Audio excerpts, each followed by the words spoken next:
everybody! Bon, c'est parti pour la deuxième partie des indispensables à savoir et à avoir en Corée du Sud. Donc, je vais essayer, je vais tenir parole de faire moins long que la première partie, mais j'essaye de vous donner toutes les infos en même temps. Voilà. Donc, c'est parti, on y va pour les 5 derniers points. C'est parti pour le point 6.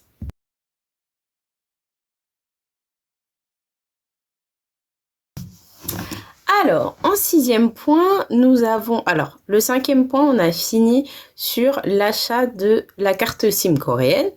Et donc là, après avoir acheté la carte SIM coréenne, il faut, je vous conseille de télécharger les applications KakaoTalk et Line. Pourquoi ? Parce qu'en fait, quand vous êtes étranger, la première chose que les Coréens vous demandent pour vous contacter, c'est si vous avez un KakaoTalk ou Line. Donc, c'est les applications de réseau type un petit peu WhatsApp que les Coréens utilisent.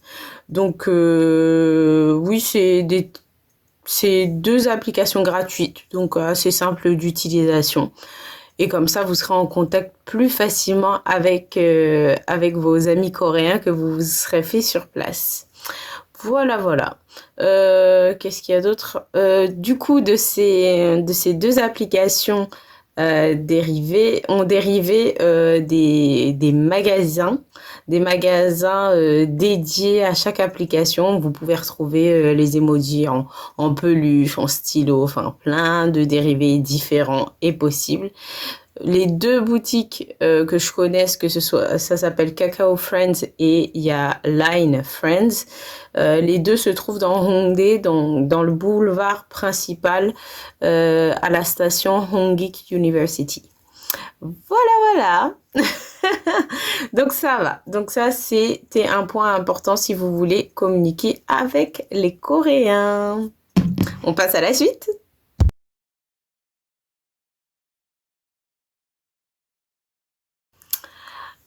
Autre application à installer, des applications qui vont concerner l'apprentissage du coréen. Pourquoi je vous dis ça ? Parce que ça fait toujours plaisir quand vous arrivez dans un autre pays, que la personne puisse communiquer avec vous, même si c'est que des petits trucs basiques du genre bonjour, comment ça va, merci, au revoir, où sont les toilettes ? Tout le monde a besoin de cette question, donc c'est toujours bien d'avoir des petites bases. Je vous dis pas d'arriver en étant bilingue, sauf si vous le souhaitez, bien évidemment, mais c'est toujours bien d'avoir quelques petits mots ou petites phrases type en coréen. Donc pour ça, je vous conseille 2 applications que moi j'utilise personnellement. C'est l'application Drops. Je vous mets la petite image. Cette application va essentiellement être focalisée sur l'apprentissage du vocabulaire. Donc là, cette application, si vous voulez manger du vocabulaire, c'est parfait. C'est parfait. Moi, comme vous l'avez vu dans mes précédentes vidéos, moi, j'ai moi-même fait mes petites cartes de vocabulaire, mais c'est toujours bien parce que du coup, je me rends compte que je connais déjà des mots. Donc, c'est vachement pratique. Donc cette application Drops essentiellement centrée sur le vocabulaire et quelques petites phrases type. La deuxième application que je vous recommande très fortement, c'est Duolingo. Je vous mets aussi la petite image. Par contre, c'est une application qui va vous permettre... Alors, vous apprenez aussi du vocabulaire, mais pas autant que dans Drops, mais ce qui va être bénéfique avec cette application, c'est que vous allez pouvoir vous entraîner à la prononciation et à la constitution de phrases, vraiment, du début à la fin, sujet, verbe, complément, objet direct et tout le tralala. Donc ça, c'est vachement bien pour compléter en fait Drops, parce que Drops, vous allez apprendre du vocabulaire que vous allez peut-être devoir mobiliser dans Duolingo. L'avantage de Duolingo, c'est que vous pouvez faire toutes les langues possibles. Donc ça, c'est génial. Par contre, le petit bémol, je vous le dis, c'est que pour l'apprentissage du coréen, vous ne pouvez pas faire du français au coréen. Malheureusement, c'est de l'anglais au coréen. Donc, du coup, vous travaillez et l'anglais et le coréen. Donc, c'est le top du top. Du coup, je préfère vous prévenir pour ceux qui vont dire après, oui, mais du coup, c'est pas en français. Bah oui, malheureusement, ce n'est pas en français. Donc, pour apprentissage du coréen sur Duolingo, il faut forcément passer par l'anglais. Mais c'est pas plus mal, comme ça, vous serez trilingue à la fin. Voilà. Et pour les deux, ce sont des applications gratuites.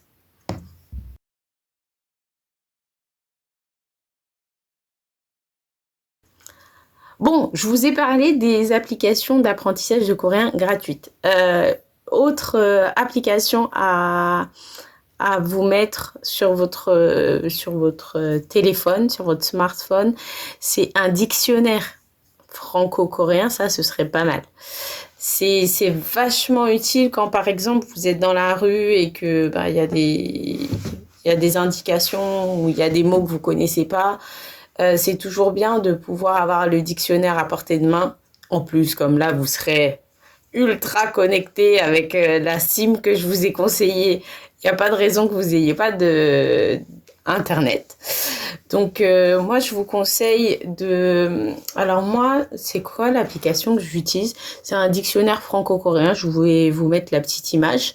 C'est pas mal.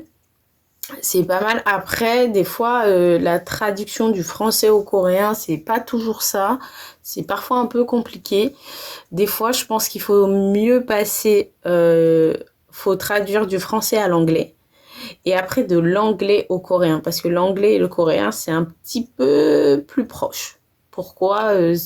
En anglais, c'est un peu plus exact.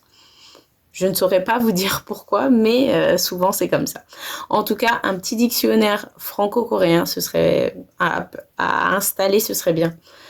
Au cas où, je préfère vous le dire. C'est toujours bien hein, de savoir. Au cas où, voilà. Quand vous êtes dans la rue, qu'on vous montre des trucs que vous n'arrivez pas à lire ou que vous comprenez pas, petite traduction et puis ça va un petit peu mieux. Voilà. Du coup, on va aborder le prochain point. Bah, c'est parti, hein. Ah là, je suis lancée, là. Je ne vous lâche plus.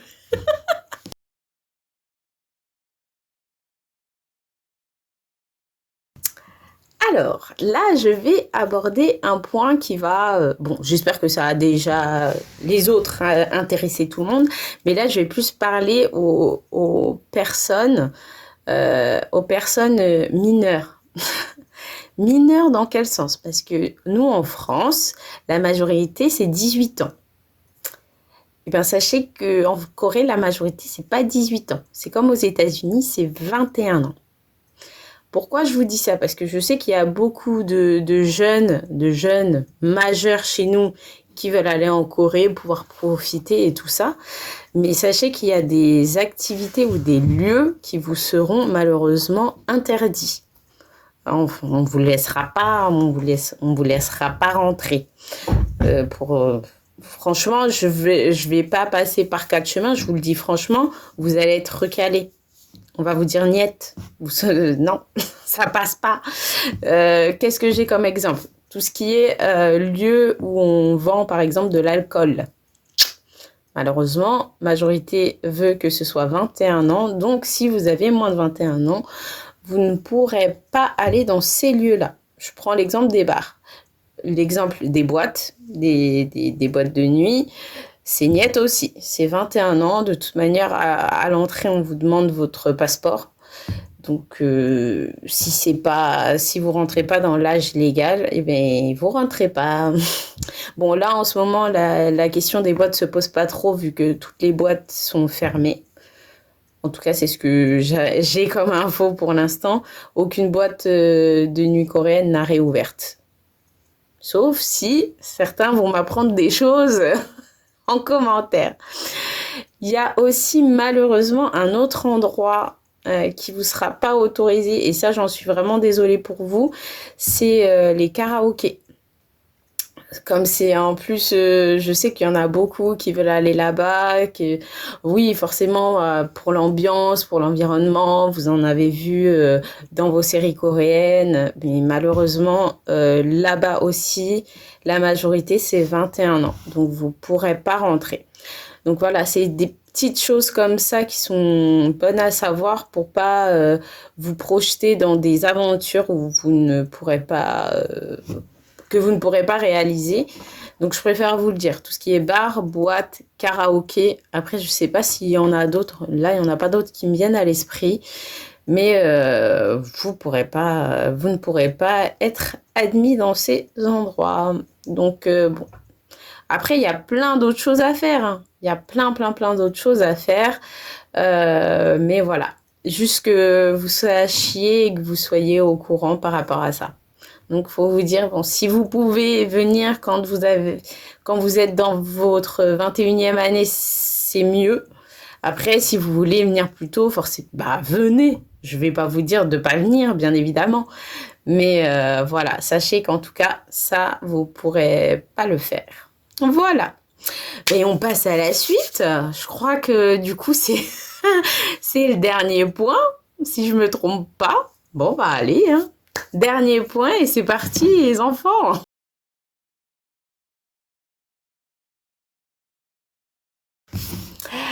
Alors, c'est parti pour le 10e et dernier indispensable à savoir en Corée du Sud.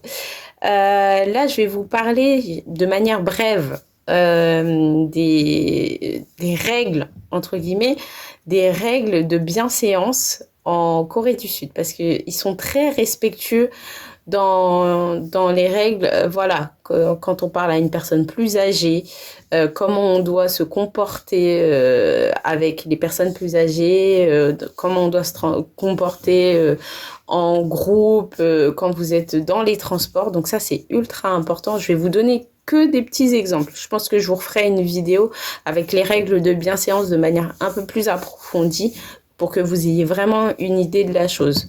Je vous prends juste un exemple. Quand on attend le métro, on n'attend pas, on tât. Ça ne se fait pas. On fait la queue. On attend à la queue leu. C'est comme ça. C'est des règles de bienséance. Vous attendez forcément que les gens sortent du métro pour pouvoir rentrer. Il faut que les gens sortent pour qu'il y ait un peu plus de place. Et une fois que vous êtes rentré dans le métro, là, vous allez avoir ce qu'on appelle des sièges dédiés. Donc, vous avez des sièges, par exemple, pour les femmes enceintes. Ces sièges-là, ils sont en rose. Et vous avez des sièges dédiés pour les personnes âgées, les personnes à mobilité réduite. Ces sièges-là, il me semble qu'ils sont en jaune. Ça dépend les métros. Mais sachez que même si le métro est bondé, même si il n'y a plus de place standard de libre, vous ne vous asseyez pas sur ces places-là. Ça ne se fait pas. Voilà, c'est pas compliqué, c'est juste que c'est comme ça. On s'assoit pas.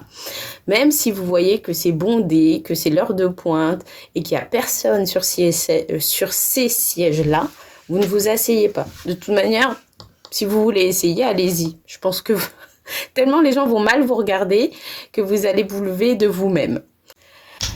Bon, sur ce, j'ai achevé ma mission de vous parler des 10 indispensables à savoir et à voir en Corée du Sud. J'en parlerai d'une manière plus approfondie pour certains sujets vraiment spécifiques.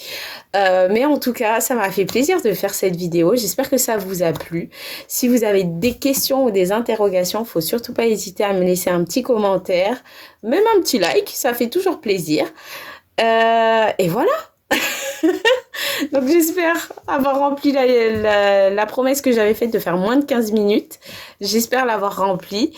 Et je vous dis à très très vite pour la suite de mes prochaines aventures. Préparez-vous, ça va commencer à être assez intense. Sur ce, portez-vous bien et à la prochaine!